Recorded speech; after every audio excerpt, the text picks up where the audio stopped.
मोक्ष मार्गस्य नेतारं भेत्तारं कर्म भूभृतां ज्ञातारं विश्वतत्त्वानां वन्दे तद्गुणलब्धये। आचार्य उमा स्वामी जी महामुनिराज की जय। आचार्य भगवंत गुरुवर श्री विद्या सागर जी महाराज की जय। पूज्य मुनि श्री निर्दोष सागर जी महाराज की जय। पूज्य मुनि श्री निर्लोभ सागर जी महाराज की जय। 3,9 करोड़ महा मुनिराजों की जय। धर्म स्नेही बंधुओं, हम लोग पिछले कुछ दिनों से तत्वार्थ सूत्र का 7वां अध्याय, जिस अध्याय में हम लोग आचार्य भगवंत उमा स्वामी जी महामुनिराज के द्वारा प्रतिपादित 7 तत्वों की विवेचना की है, और 7वें अध्याय में शुभाश्रव, जिसके माध्यम से हमारा मोक्ष मार्ग तय होता है, जिस शुभाश्रव के माध्यम शुभोपयोग के माध्यम से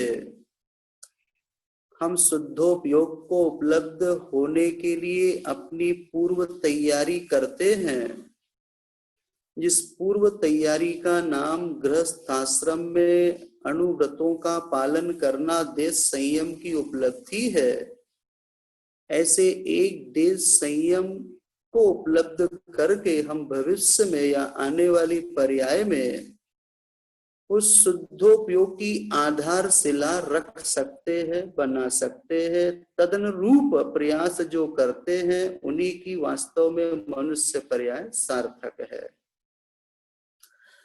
इस अध्याय के माध्यम से अव्रतों से निवृत्ति और व्रतों में प्रवृत्ति, व्रतों में भी देखा जाए तो उन व्रतों की स्थिरता के लिए प्रत्येक व्रत की 5-5 भावनाओं को आचार्य उमा स्वामी जी महाराज ने बड़े अच्छे ढंग से उन व्रतों की भावनाओं का उल्लेख किया, जिसके माध्यम से व्रत हमारे स्थिर रहते हैं।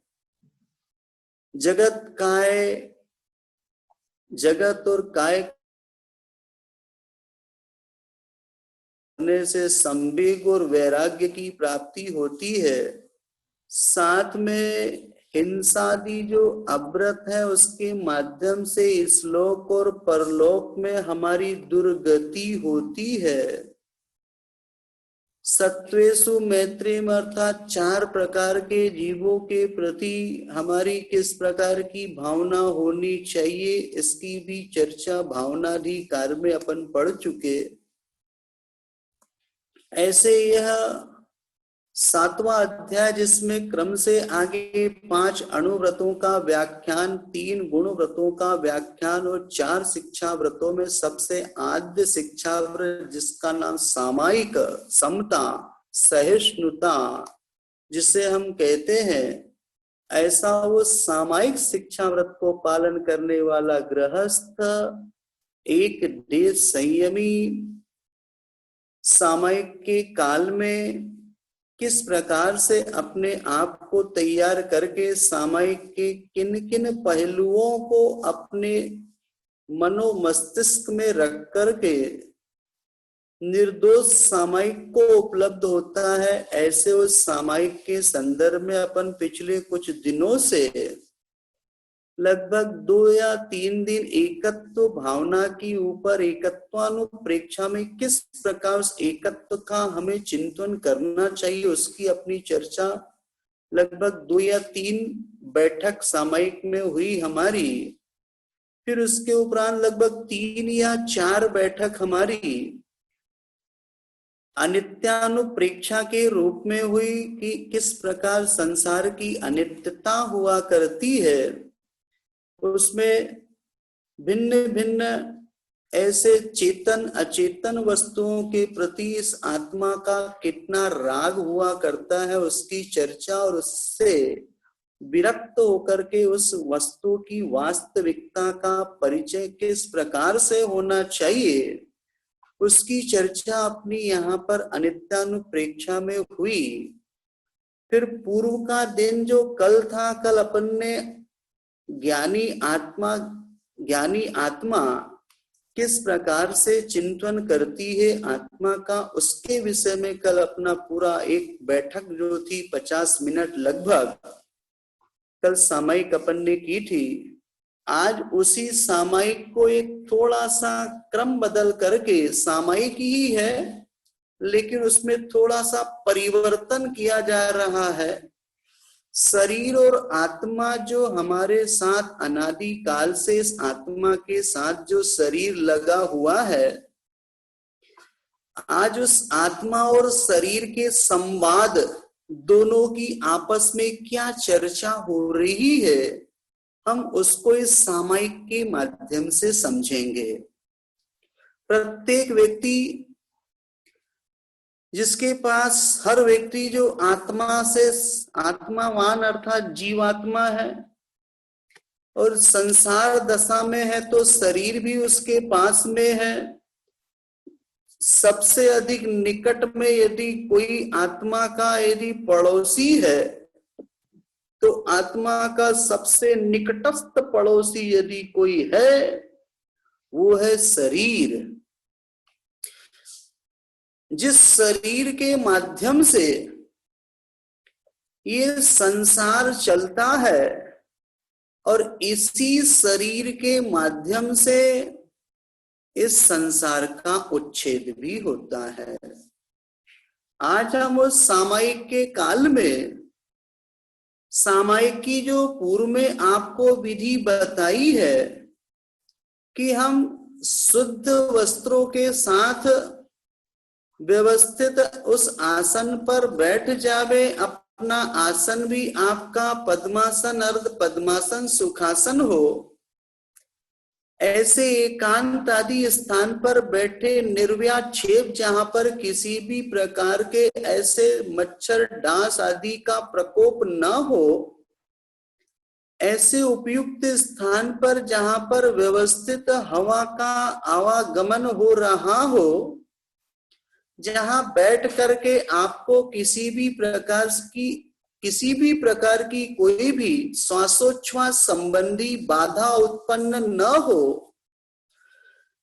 जिस स्थान पर बैठ करके आपको किसी भी प्रकार की कोई भी आकुलता न हो, ऐसे निराकुल स्थान पर बैठ करके व्यवस्थित अपना गला जो है सीधा, गला, रीढ़ की हड्डी सीधी, नासा पर आपकी दृष्टि, शरीर शिथिल, शांत, परिणामों में निर्मलता। मैं उस सामयिक के लिए तैयार हो रहा हूं जो मुझे आत्मा से परमात्मा बनाने का एकमात्र उपाय है। ऐसे अहोभाव, ऐसे बहुमान के साथ, हर्ष के साथ, उत्साह के साथ अपने व्रतों के प्रति व्यक्ति का स्वाभिमान, ये मेरे महान व्रत है जिसकी वजह से मैं पूज्यता को उपलब्ध हो सकता हूं।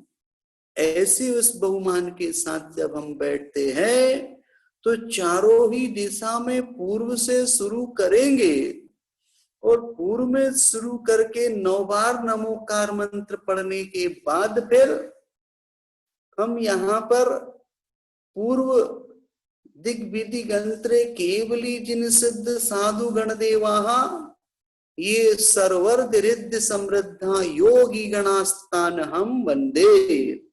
बैठ करके प्रणाम 1 2 3 आवर्त, सिरोन्नति, खड़े खड़े बैठ करके प्रणाम पूरब की ओर।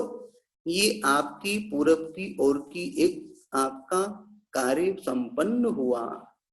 आप टर्न करेंगे राइट में, दक्षिण की दिशा में भी इसी प्रकार पहले 9 बार नमोकार मंत्र, दक्षिण दिग्विदिगंतरे केवली जिन सिद्ध साधु गण देवाय सर्वर समृद्धा योगी गण स्थानम वंदे बोल करके यहाँ पर 3 आवर्त और एक सिरोन्नति खड़े खड़े ही प्रणाम करना है। टर्न पश्चिम की ओर भी यहाँ पर पश्चिम दिग्विदिगंतरे केवली जिन सिद्ध साधु गण देवाहा ये सर्वर दृढ़ समृद्धा योगी गण स्थान हम वंदे।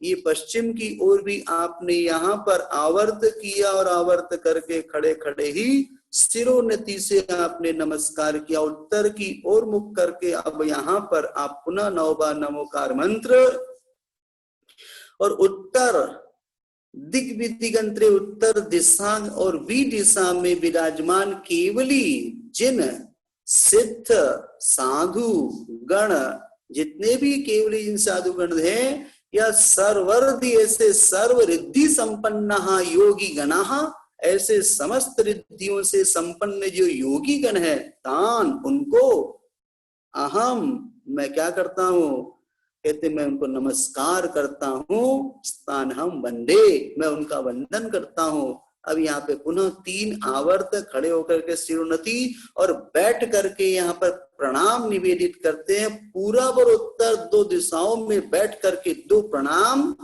चारों दिशाओं में 3 चौक 12 आवर्त और 4 आपकी सिरोन्नति यहाँ पर हो जाती है और आप बैठ गए व्यवस्थित ऐसे अपने वस्त्रों को जिन वस्त्रों के माध्यम से आपको असहजता महसूस ना होवे।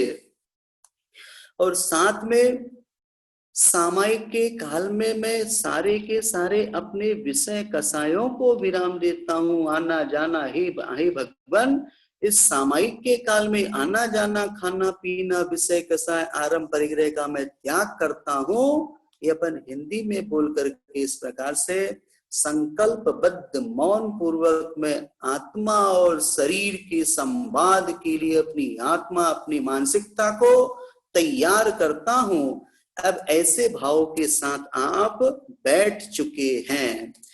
अब आपको आत्मा और काया का संवाद यहाँ पर हो रहा है।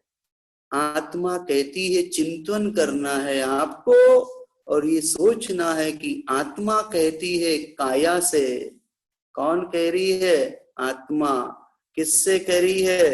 काया से। आत्मा कौन है? चेतन तत्व है। काया कौन है? जड़ तत्व है।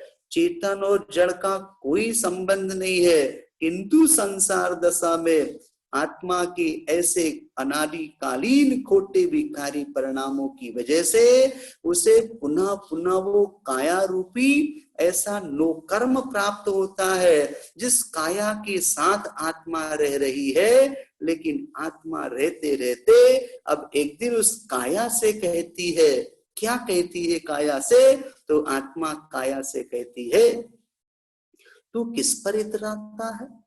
इतराना मतलब बड़ा दम्भ बड़ा घमंड करता है। तू किस पर इतराता है? तेरा अस्तित्व तो मेरे से ही है। वो आत्मा कह रही है शरीर से। हम भी कभी कभी सामायिक में इस प्रकार का अवश्य चिंतन करें कि तेरा अस्तित्व तो मेरे से ही है, मैं तेरे साथ हूं तब तक तो तुम्हारे में हलचल है। मैं चली जाऊंगी तुमने अकेला छोड़ करके। आत्मा कह रही है उस शरीर से, हाँ एक दिन छोड़ करके मैं चली जाऊंगी।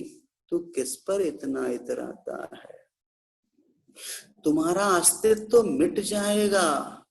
वो आत्मा शरीर से कहती है कि मैं जब तक हूं तब तक तेरा अस्तित्व है। जिस दिन मैंने तुझे छोड़ दिया तो तुम्हारा अस्तित्व मिट जाएगा, तुम्हारे में दुर्गंध शुरू हो जाएगी। हे आत्मन, वो आत्मा कह रही शरीर से, हे शरीर यदि जैसे ही मैंने तुझे छोड़ा तेरे शरीर में दुर्गंध आनी शुरू हो जाएगी, तुम्हें कोई भी पसंद नहीं करेगा, हर व्यक्ति तुझसे दूर जाएगा। लोग ले जाकर तुम्हें जला देंगे। वो आत्मा कह रही है शरीर से कि लोग तुम्हें ले जाकर के शमशान घाट में जला देंगे, तुम्हें रखना भी दूभर हो जाएगा। हाँ, अब तक जिससे इतना प्रेम करता था ये संसारी गृहस्थ प्राणी कुटुंबी परिवारी, किंतु जैसे ही मृत्यु होती शरीर आत्मा निकल करके चली गई, वो शरीर वहां पड़ा हुआ है। अब घर वाले कहते जल्दी उठाओ, वो तो जो जाना था तो चला गया, अब ये तो डेड बॉडी पड़ी है, तो कलेवर है, लेकर के जाओ।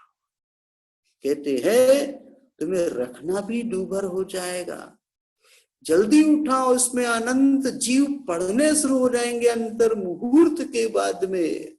हे शरीर, तेरी दशा मेरे जाने से इतनी बदतर हो जाएगी कि तू कभी जीवन में तूने सोचा भी नहीं होगा कि मैं जिसके साथ में हूं उसके साथ रहते हुए भी तुझे मेरा उपकार चुकाना चाहिए। लेकिन शरीर इतराता है, शरीर मगराता है, शरीर कई प्रकार के दंभ भरता है, लेकिन शरीर का अस्तित्व आत्मा के बिना नहीं है। वो आत्मा कह रही है शरीर से कि हे शरीर, तुम्हें रखना भी दूभर हो जाएगा, तुम तो मन के जरिए अपने आप को भोगों के आसक्ति में मुझे दबाते जाते हो।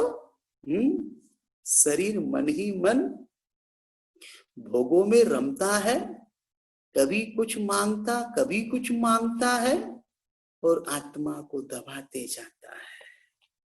ये मन बड़ा खुरापाती है, जितनी खुरापात करे ये सब मन ही करता है। इसलिए कहा है मने मनुष्यानाम कारणम बंध मोक्षयो, मन ही मनुष्यों के बंध में और मोक्ष में कारण माना गया है। इसलिए कहती हो वो आत्मा उस शरीर से कि तुम तो मन के जरिए अपने आप को भोगों की आसक्ति में मुझे दबाते जाते हो, मेरे पर कर्मों का बोझ चढ़ाते जाते हो। वो शरीर ही तो है, इस शरीर के माध्यम से ही आत्मा पर कर्मों का बोझ चढ़ता जा रहा है। आत्मन, क्या कभी तुमने इस प्रकार का विचार किया? हे आत्मन, क्या कभी तूने इस प्रकार का कोई चिंतन मंथन किया? नहीं किया। किंतु आज इस सामायिक के माध्यम से हमें इस प्रकार का चिंतन करना चाहिए, और यही चिंतन हमें मुक्ति को उपलब्ध करने का एक साधन है। इस साधन का जिन जिन आत्माओं ने प्रयोग किया, नियम से वे साध्य को उपलब्ध हुए हैं। जब तक इन साधनों का हम प्रयोग नहीं करेंगे तब तक उस साध्य की उपलब्धि हो नहीं सकती। वो आत्मा कह रही है कर्म शरीर से कि मेरे पर कर्मों का बोझ चढ़ाते जाते हो, तुम्हारे कारण से ही मुझे नरक और निगोद तक भ्रमण करना पड़ता है। आधे शरीर, तेरी वजह से मुझे नरक की यात्रा करनी पड़ी, तेरी वजह से मुझे निगोद की यात्रा करनी पड़ी, क्योंकि तूने ही मुझे इस प्रकार से भ्रमाया। बहुवारंभ परिग्रहत्वम नारकस्यायुषः, वो नरक आयु के आश्रव के कारण बहु आरंभ और बहु परिग्रह, मैंने जीवन के अंतिम क्षणों तक ऐसे बड़े बड़े कल कारखानों के माध्यम से आरंभ जैसे पापों का संपादन किया, और मृत्यु की कगार पर खड़े होने के बाद भी मुझे अपनी सुध नहीं आई।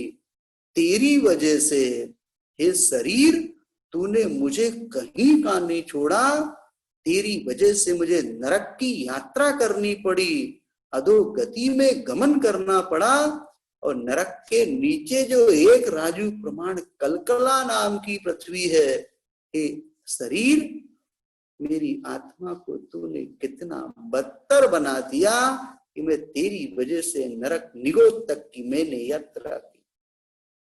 वहां मैंने परिभ्रमण किया, मैं ज्ञानमयी होते हुए भी तुम्हारे भुलावे में फंस गई। हाँ, फंस गई आत्मा। बहुत उसने कई प्रकार से उसे लोगों ने, शरीर ने प्रलोभन दिया, और जब प्रलोभन में आता है व्यक्ति तो निश्चित रूप से वो फंस जाता है। जैसे एक शिकारी वो छोटी छोटी आटे की गोलियों को वो वहां पर कांटे में लगा करके रखता और पानी में कांटे को खड़ा कर देता है, वो मछली उस छोटी सी गोली के प्रलोभन में उस और आकर्षित होती है और वो अपनी भोज्य सामग्री को अपने मुख से लेने जाती है कि तुरंत उसका मुख उस कांटे में छिद जाता हो, निकाल के शिकारी ऊपर ले आता है। उसी प्रकार के शरीर, मैंने तेरी वजह से, मैं तो ज्ञानमयी आत्मा थी, किंतु ज्ञानमयी होते हुए भी तुम्हारे भुलावे में फंस गई, जैसे वो मछली शिकार में फंस जाती है। हे शरीर, तुमने मेरे ज्ञान को ढक दिया, मेरे ज्ञान को ढक करके अज्ञानी बना दिया। हे आत्मन, हे शरीर, निरंतर पापाचार में लगा दिया। इस शरीर की सबसे बड़ी कमजोरी है, इस शरीर का सबसे बड़ा दुष्कर्म है कि उसने उस ज्ञानमयी आत्मा को संसार की पाप रूप आचरण में प्रवृत्त करा दिया। 24 घंटे वो पापों के कार्यों में लगा हुआ है, निरंतर पापाचार में। हे शरीर, तूने मेरी आत्मा को लगा दिया। इस शरीर का आत्मा का संवाद शरीर के साथ हो रहा है।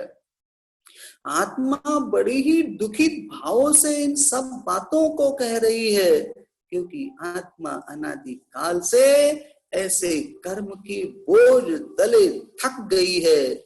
जैसे कोई गृहस्थ गृहिणी घर परिवार के काम को करते करते थक चूर हो जाती है, किंतु फिर भी उसको कहीं चैन नहीं मिलता और वह इस प्रकार से हैरान और परेशान हो जाती है।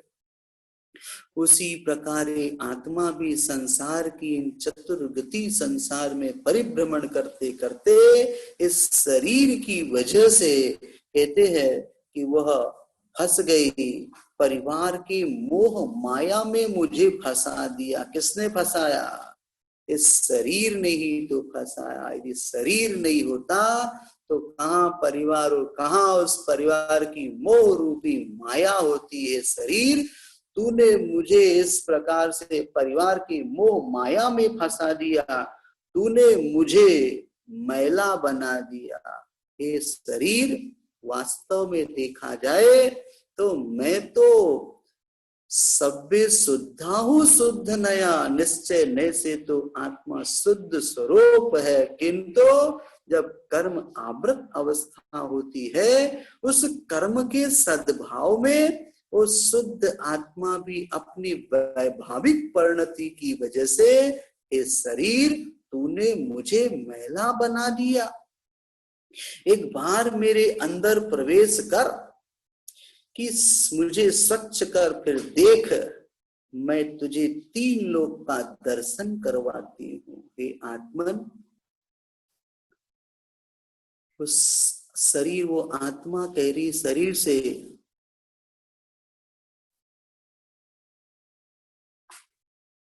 वो आत्मा कह रही शरीर से कि हे शरीर, तू एक बार मुझे शुद्ध कर और प्रवेश कर मुझ में एक बार, जिससे मैं तुझे 3 लोक का दर्शन करवाती हूँ। शरीर के प्रति आत्मा का अनुराग कुछ इस प्रकार से हो रहा है कि तू मुझे शुद्ध कर, शुद्ध किया जा सकता है, जितने शरीर के प्रति अनासक्ति होती है उतने अंशों में आत्मा की ओर आसक्ति होती है। यज्जीवस्योपकाराय तद्देहस्यापकारकम, यद्देहस्योपकाराय तज्जीवस्योपकारकम। आचार्य पूज्य पाद महाराज कहते ष्टोपदेश में, हे आत्मन, यदि हम अपनी आत्मा का उपकार करते हैं तो शरीर का अपकार होता है, और यदि शरीर के प्रति हम आसक्त अनुरक्त होते हैं तो हमारी आत्मा हमसे उतने अंशों में दूर जाती है। आत्मन, हे शरीर, वो आत्मा कह रही है शरीर से कि मैं तुझे 3 लोक का दर्शन करवाती हूँ, अनंत सुख प्रदान करती हूँ। इस शरीर को अनंत सुख की प्राप्ति, सुख तो वैसे आत्मा का अपना मौलिक गुण है, किंतु उस मौलिक अनंत गुण को आधार के रूप में यदि देखा जाए कर्म आवृत अवस्था में, तो 13वें गुण स्थानवर्ती सहयोगी परमात्मा जो परम औदारिक शरीर के साथ है, वो परम औदारिक शरीर वाली वो आत्मा अनंत सुख, अनंत ज्ञान, अनंत दर्शन, अनंत चतुष्टय के साथ में वो जीवन निर्वाह कर रही है। 8 वर्ष अंतर मुहूर्तम 1 कोटि वर्ष पूर्व तक उत्कृष्ट काल के रूप में वो इस प्रकार के अपने अनंत चतुष्टयात्मक गुणों के साथ वो परम औदारिक शरीर उस 3 लोक का दर्शन करने वाला बन जाता। चूंकि देखती तो आत्मा है, किंतु यहाँ पर शरीर के साथ संवाद कर रही है। इसलिए शरीर, मैं तुझे 3 लोक का स्वामी बना दूंगी, मैं तुझे अनंत सुख प्रदान करती हूँ, अनंत ज्ञान को मैं तुझे देती हूँ, अनंत वीर को प्रकट करती हूँ। मेरे सारे जो गुण हैं, लेकिन तूने मुझे बाहरी आडंबरों से मुझे फंसा दिया, मुझे भुला दिया, कर्म की चादर ने मुझे ढक दिया। कि शरीर, तेरी वजह से मेरा इस प्रकार का पतन हुआ है। यदि तू थोड़ा सा मेरे प्रति यदि अनुरक्त हो जावे, थोड़ा सा यदि तेरा मेरे प्रति इस प्रकार का भाव हो जावे, तो निश्चित है मैं भी इस 3 लोक के तेरे लिए दर्शन करा सकती हूँ। किंतु तूने मुझे फंसा दिया और संसार की इस प्रकार की 84 लाख योनियों में तूने मुझे भटका दिया है। वो शरीर, आत्मा कह रही शरीर से कि तूने मुझे धूल भरे बादलों के पीछे छिपा दिया मुझे। जब सूर्य निकलता और बीच में बादल जब आ जाते हैं, तो वो सूर्य का प्रकाश, सूर्य का प्रताप वो सब बादलों की ओट में छुप जाता। वो आत्मा भी कह रही शरीर से कि हे शरीर, तूने मुझे धूल भरे बादलों के पीछे छिपा दिया है, ना कुछ दिखता है, ना कुछ सुनाई पड़ता है, सुनने में आता है। तुमने तो मेरा अस्तित्व ही मिटा दिया। मैं कभी जलती नहीं, मैं कभी मरती नहीं, मैं तो खाली गतियों का कपड़ा बदलती रहती हो। ये जले न कभी अग्नि में, भीगे न कभी पानी में। ऐसा ही हमारा आत्मा है, मरता न मरी का मारा, ये आत्मा हमारा। वास्तव में आत्मा का अपना एक अलौकिक अद्वितीय स्वरूप है। उस अलौकिक अद्वितीय स्वरूप को आज तक हमने जाना नहीं। श्रुत के माध्यम से हमने उसकी परिभाषा तो सुन रखी है, किंतु आज तक वो हमारे अनुभव गम्य हुआ नहीं। वो अनुभव गम्य होने के लिए हमें बहुत बड़ा पुरुषार्थ करने की आवश्यकता है। आत्मन, हे शरीर, तूने तो मेरे साथ ऐसा दुर्व्यवहार किया है जिसकी वजह से मुझे संसार में परिभ्रमण करना है। तुमने तो मेरा अस्तित्व ही मिटा दिया। मैं कभी जल नहीं सकती, मैं कभी मरती नहीं, मैं तो सिर्फ गतियों का मात्र कपड़ा बदलती हो। मैंने सिर्फ ड्रेस और एड्रेस बदला और कुछ नहीं बदला। ड्रेस के मायने पर्याय का बदलना। अभी मनुष्य आयु मनुष्य गति संबंधी उस चोले को मैंने पहन रखा था, किंतु मृत्यु के बाद यही चोला अन्य दूसरी पर्याय को उपलब्ध होकर के तदनुरूप चोले को वो उपलब्ध हो जाता है।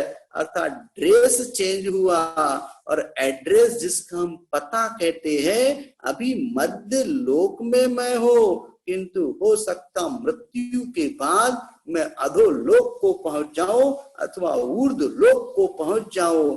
मैंने एड्रेस भी चेंज किया है, बाकी मेरा अस्तित्व जैसा था, मेरा अस्तित्व वैसा ही है। तेरी वजह से मुझे इस प्रकार से संसार में परिभ्रमण करना है। ये आत्मा शरीर से कह रही है, ऐसा चिंतन हमको करना।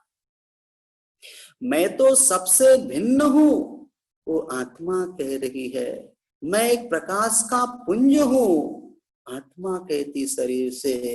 मैं ज्योति स्वरूप हूं, मेरे को किसी चीज की आवश्यकता ही नहीं है। तुमने मुझे गरीब और भिखारी बना दिया। हे शरीर, तेरी वजह से मैं गरीब बना हुआ हूं और तेरी वजह से मैं दर दर का याचक भिखारी बना हुआ हूं। उस आत्मा कह रही शरीर से कि तुमने मुझे इस प्रकार से गरीब और भिखारी बना दिया। मैं तुम्हें धनवान बनाना चाहती हूँ। वास्तव में वो आत्मा कह रही उस शरीर से कि मैं तुम्हें धनवान बनाना चाहती हूँ। धनवान, हाँ, धनवान बनाना चाहती हूँ।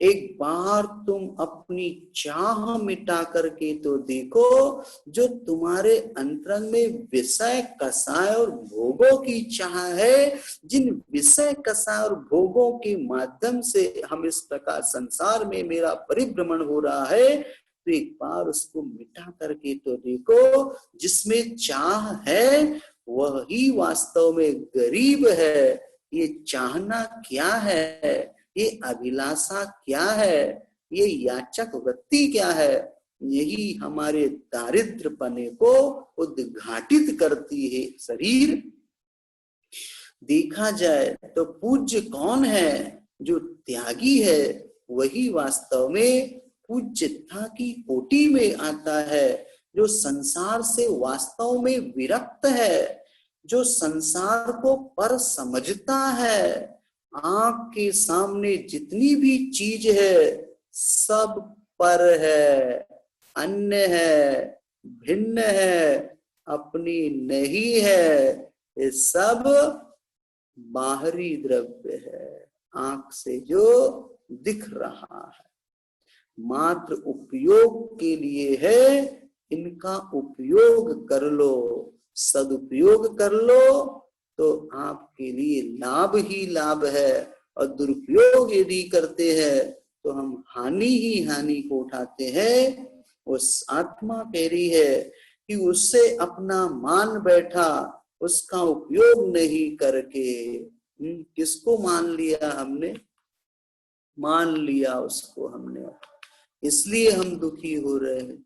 जिसको अपना माना उनसे ही दुख पाया, फिर भी क्यों राग किया, यह समझ नहीं पाया। हे आत्मन, वो आत्मा शरीर से कह रही है कि मैंने उनको अपना मान बैठा, और जब उसे अपना मान बैठा किंतु उसका उपयोग नहीं किया। मैंने उसे संग्रह करके उसी की सेवा में लग गया।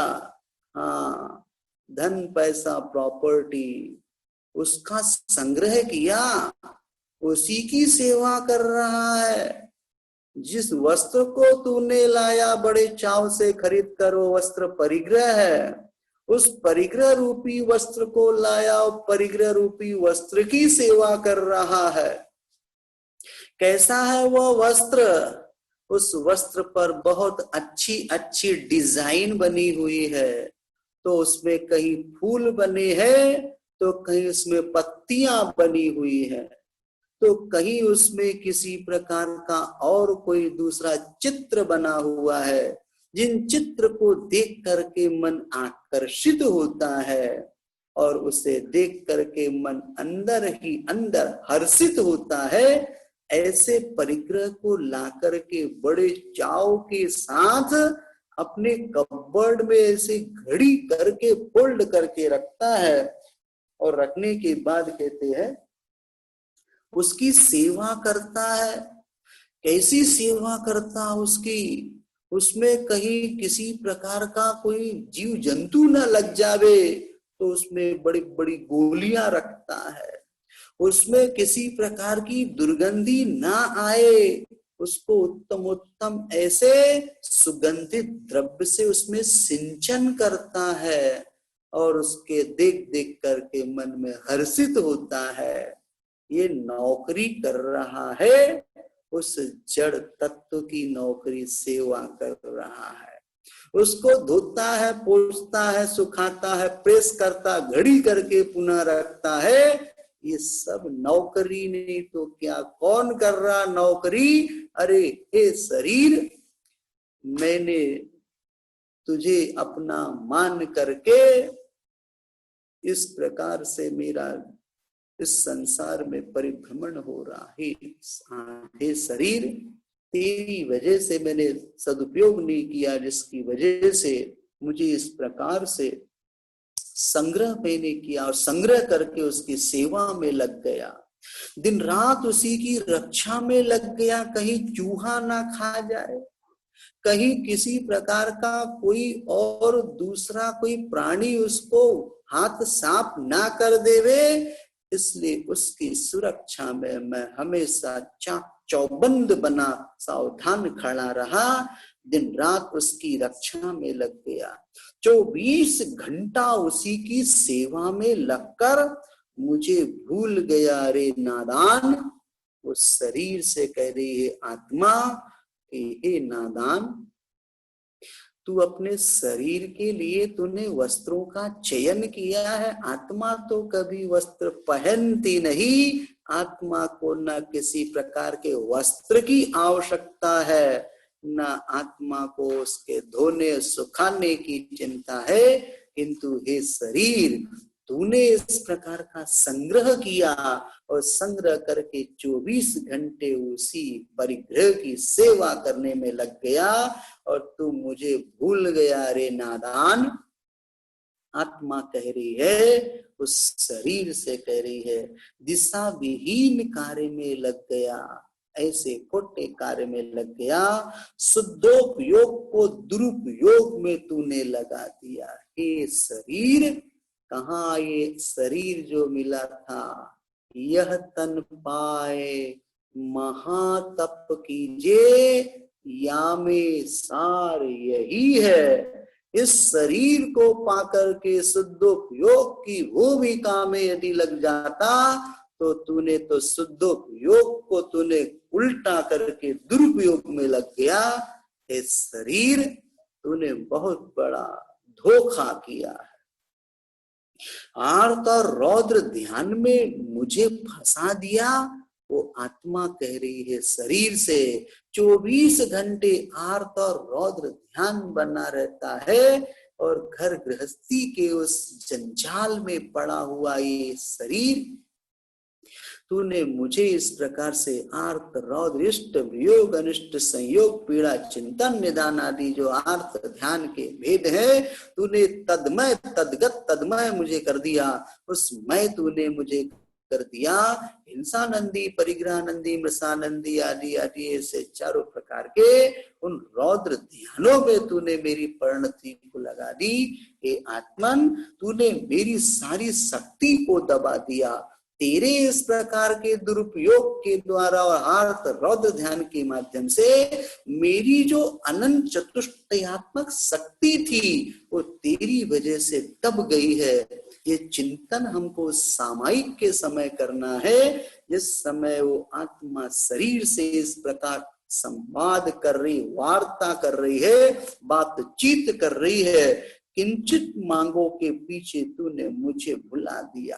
कुछ तेरी थोड़ी सी डिमांड थी, कुछ तेरी थोड़ी सी जरूरत आवश्यकताएं थी, किंतु उन छोटी सी आवश्यकताओं को लेकर के तूने मुझे भुला दिया, जो मैं अनंत चतुष्टयात्मक चैतन्य प्रकाश पुंज हो। तूने मेरे उस अमूर्तिक गुणों को भुला दिया। एक बार कोने में बैठकर मेरे बारे में सोच, वो आत्मा कह रही है शरीर से। एक बार कोने में बैठ करके सोच मेरे बारे में, मेरे पास आकर तो देख मैं कितनी करुणामयी हूँ, मेरे में कितना वात्सल्य है, मेरे अंदर परोपकार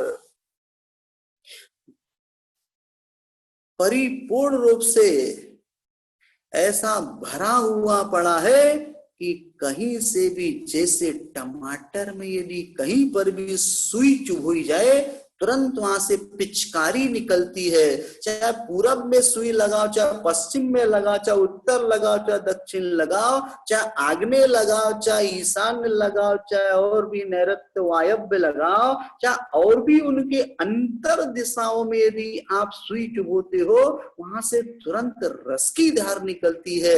हे आत्मन, मेरे अंदर करुणा और वात्सल्य उसी प्रकार भरी हुई है, मेरे अंदर अशांति बिल्कुल नहीं है। वो शरीर आत्मा कह रही है शरीर से कि मेरे अंदर तनिक भी अशांति नहीं है। बड़ा ही अन्याय कर रहा है मेरे साथ ये शरीर, तेरा अन्याय मेरे साथ हो रहा है, बड़ी ही विडंबना है, भाव से तू मुझे भटका रहा है। वो आत्मा कह रही है शरीर से, इस संसार में रुला रहा है तू मुझे, एक बार मेरा स्वाद तो चख, एक बार मेरा स्वाद चख।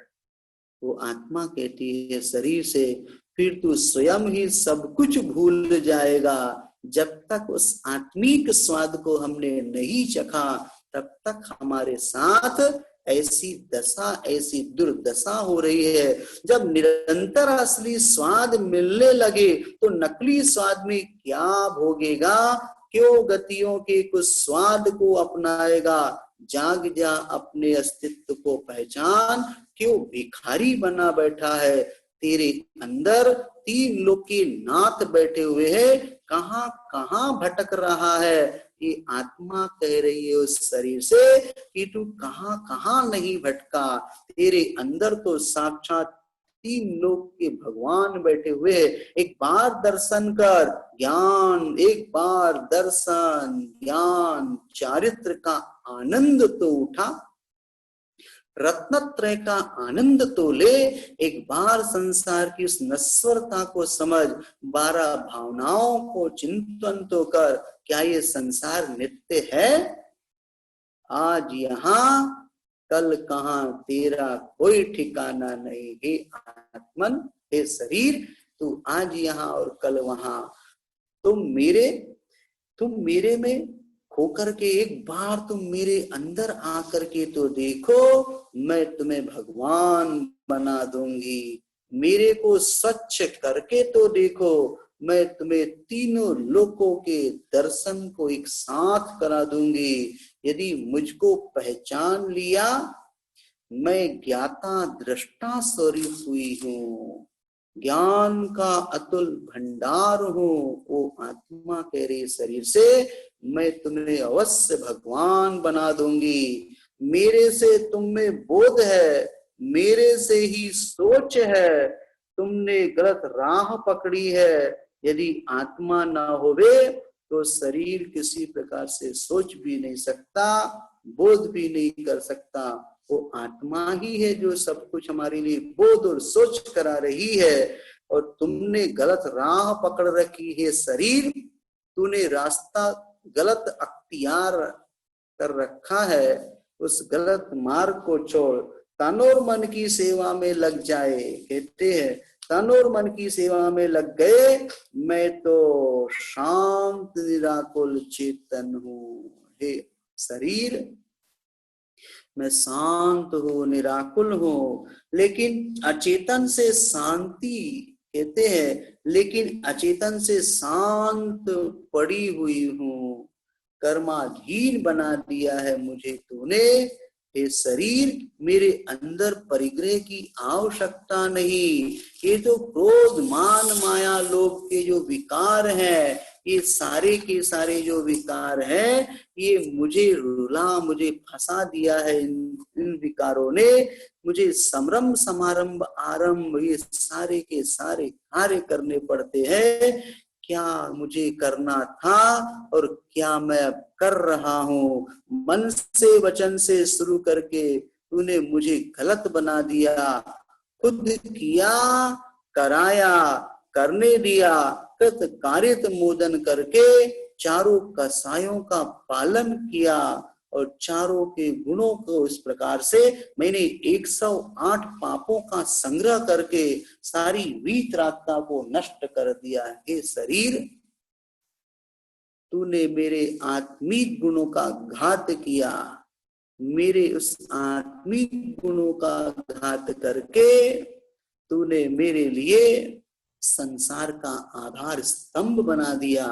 मेरे अंदर बैठे वीतरागता को 108 बार स्मरण करके तो देख, रागों से दूर होकर तो देख, ये राग और द्वेष से दूर होकर के देख, फिर ना रहेगा मोह, नहीं रहेगा कोई शत्रु, और साथ में मेरे दुश्मन को दूर भगा करके तो देख, मेरा दुश्मन कौन है। ये अष्ट कर्म ही वास्तव में मेरा दुश्मन है। इनसे मुझसे दूर करके तो देख, निरंतर अष्ट कर्मों की संग्रह को करता रहता है। सोच किस प्रकार से तू इस प्रकार मेरे साथ कर रहा है। हे आत्मन, अपनी सोच को सार्थक बना, निर्विकल्प बन करके देख, मैं तुझे जन्म और मृत्यु से छुटकारा अवश्य दिला दूंगी। वो आत्मा शरीर से कह रहा है। इस प्रकार से आत्मा और शरीर का संवाद हो रहा है। अभी सिर्फ आत्मा शरीर के साथ कह रही है कि तू शरीर की वजह से मुझे संसार की 84 लाख योनियों में परिभ्रमण करना पड़ रहा है। ऐसा चिंतन हमको कभी अपने उस सामायिक के काल में या 24 मिनट के लिए करो या 4 मिनट के लिए करो, किंतु जरूर इस प्रकार का अवश्य चिंतन करना चाहिए। हमारा समय हो रहा है। मुनिचर्या श्रावक चर्या में यह आवश्यक है। ममता तजना समता भजना ही सामायिक है। कुछ भी टूटे कुछ भी फूटे या सब जग रूठे, काया छूटे माया छूटे या सब जग छूटे। समता ताला कभी न छूटे परमावश्यक है। ममता तजना समता भजना ही सामायिक है। मुनिचर्या श्रावक चर्या में यह आवश्यक है। ममता तजना समता भजना ही सामायिक है। इस प्रकार से हम लोग अपने आत्मिक चिंतन को इस प्रकार की दिशा सामायिक के माध्यम से दे सकते हैं और साथ में अपने आप के लिए हम स्वस्थ होने का प्रयास करते हैं।